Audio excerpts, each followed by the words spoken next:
Welcome to The Sweep. Sa episode na to, we'll talk about a model na pansamantalang nawala sa lineup ng Kia Philippines at nag-iwan ito ng malaking void sa segment. Pero bago natin pag-usapan ng all-new Kia Sportage Turbo Hybrid, balikan muna natin ang mga naunang generations ito, starting with the NB. Ang first generation o may code na NB ay inilabas ng Kia sa market noong 1993 at ibinenta hanggang 2005 in some markets. Alam nyo ba na ang generation na ito ay truck-based? At ginamit ito ang platform ng Mazda Bongo. Yes, yan yung E-Series na binenta dito sa Pilipinas noong 90s. In fact, yung mga first-gen Sportages na naibenta rito ay may makina na based sa 2-liter RF diesel engine ng Mazda. Then, inilabas naman ng second generation o codenamed JE/KM na twin model naman ng first generation Hyundai Tucson na based naman sa Elantra. Actually, noong time na ito, nabili na ng Hyundai yung Kia. Ibinenta ito mula 2005 hanggang 2010. Bukod sa 2-liter Beta 2 gasoline engine, isa sa options ay ang 2-liter common rail, turbocharged at intercooled diesel engine. Ang third generation naman ay may code na SL. Ibinenta ito mula 2010 hanggang 2015 and comes with either a 2-liter Theta gasoline or 2-liter R-Series CRDI engines. Then, yung 4th generation o QL naman ay nilaunch noong 2015 at ibinenta hanggang 2021. If I'm not mistaken, AC Mobility na ang may hawak ng Kia brand sa Pilipinas ng mga time na to. Kung tama rin ang pagkakaalala ko, available lang siya noon with the same R-Series 2-liter diesel engine. Kia Philippines quietly pulled this model out of the market, which is a sad development kasi isa ito sa mga magagandang compact crossovers nung time na yon. Inilabas nga sa ibang markets ang 5th generation o NQ5 noon pang 2021 pero hindi ito nakarating sa Pilipinas until now. Pero kahit na NQ5 Sportage pa rin ang inilabas ng Kia Philippines ngayon, hindi ito yung 2021 version. This is the facelifted version na nilaunch noong 2024. At may mga short and long wheelbase models nito sa ibang markets. Pero para sa Pilipinas, yung long wheelbase version ang inilabas. So ano nga bang dapat natin i-expect sa pagbabalik nito sa market natin? Una, tignan natin yung exterior nito. Actually, yung long wheelbase version nga ang inilabas para sa Pilipinas. Kaya naman, mas malaki yung dimensions nito. Ang overall length niya ay nasa 4,660mm, ang lapad naman ay nasa 1,865mm, at ang taas ay nasa 1,665mm. Yung wheelbase niya, 2,755, kaya malaki ang interior room nito. Up front, it still follows Kia's latest design language which they call Opposites United. Nandyan pa rin ang Tiger Nose Grille na pinapagitnaan ng Star Map signature lighting. Basically, dalawang combination headlamp clusters ito na may boomerang-shaped LED DRL sa sides, multi-element projector LED headlights at halogen turn signal lamps. May brushed metal accents din siya sa ibabaw ng grille at sa ibabang bahagi ng front bumper.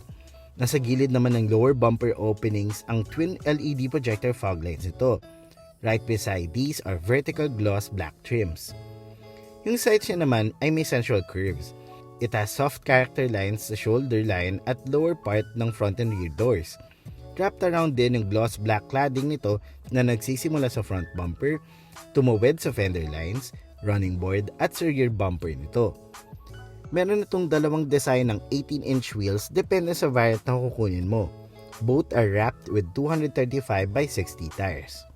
May brushed metal trim din ito na makikita sa lower part ng windows. This kicks up sa D-pillars at may design na gaya din sa ibang mga models nila like the Sorento and Carnival. Yung likuran naman niya may combination tail lamp clusters that is connected by a black trim. May brushed metal trim din ito sa ibabang bahagi ng rear bumper.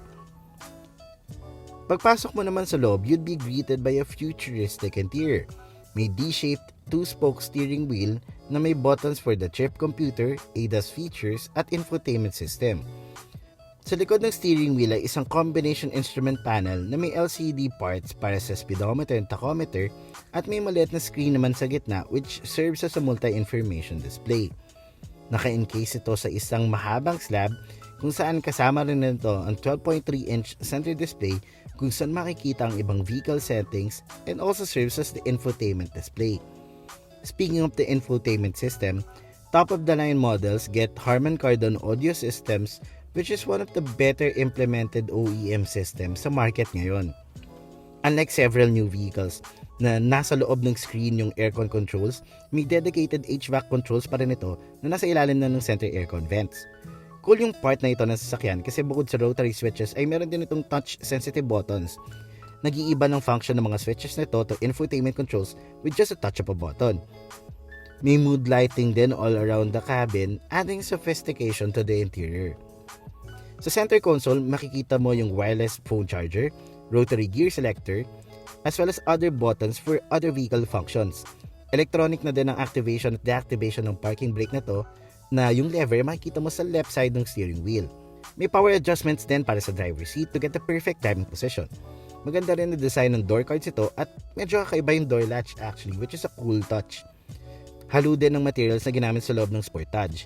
Although maraming hard plastics, may soft touch materials din sa mga lugar na kung saan mas madalas mong mahahawakan. Buti na lang din, limited ang gloss black materials kaya hindi masyadong problema yung fingerprint marks or yung smudges.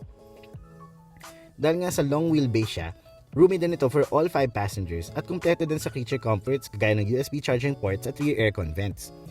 As for power naman, the Sportage features the same 1.6-liter turbocharged engine and an electric motor na sinishare nito with bigger vehicles like the Sorento and the Carnival. Ibig sabihin, this makes 232 horsepower and 367 Nm at paired then with the 6-speed automatic transmission that sends power to the front wheels. Sa pakikipagkwentuhan ko nga sa mga taga-Kia, sinabi nila nakakaiba ang hybrid system na ito dahil conventional automatic transmission ang ginagamit. Di gaya ng most hybrids na may ECVT. Basically, this transmission ensures optimum performance at better fuel efficiency kahit pa nga sa akyatan.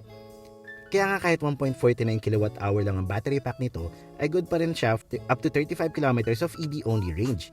In fact, yung 1 full tank nga of gas can yield up to 1,000 km. Di ba impressive? I got a feel of its performance when I got to take the crossover for a spin during our shoot. Malakas din ang power pero smooth ang delivery nito. Actually, yung long wheelbase kind of paid dividends when it comes to comfort and handling. Idagdag mo pa yung Kia Drive-by suite of advanced driver assist systems sa top-of-the-line models kaya smooth, comfortable at higit sa lahat, safe ang driving mo. Ilan sa mga features na kasama sa Kia Drive-Wise ay ang forward collision avoidance assist, advanced smart cruise control, autonomous emergency braking, lane departure warning, lane following assist, lane keep assist, at blind spot collision avoidance systems. Ngayon, ang pinaka-importante, magkano nga ba ang all-new Kia Sportage? Well, may dalawang variants ito and it's available in 4 finishes. For the EX and SX, available ang Snow White Pearl, Wolf Grey, at Gravity Grey. Para naman sa SX, may exclusive color ito na Heritage Blue. And now, eto na nga for the prices. The EX is priced at 1,987,000 Philippine pesos at ang top variant naman na SX ay 2,098,000 Philippine pesos. Sulit na rin, di ba? So kung gusto mo makita ang all-new Kia Sportage, pwede kang pumunta sa pinakamalapit na Kia dealership sa'yo. So, do you think the all-new Kia Sportage makes it on your shortlist for your next compact crossover? At dito na natatapos ang episode natin ngayon ng The Sweep. Kung nagustuhan mo ang video nito, please do not forget to like and share it.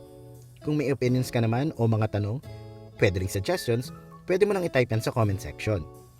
Para naman manatiling updated sa mga pinakabago sa motoring at mobility sa bansa, please follow us on our social media pages sa Facebook, Instagram, TikTok at YouTube. And please, huwag mo na rin kalimutang mag-subscribe sa aming YouTube channel.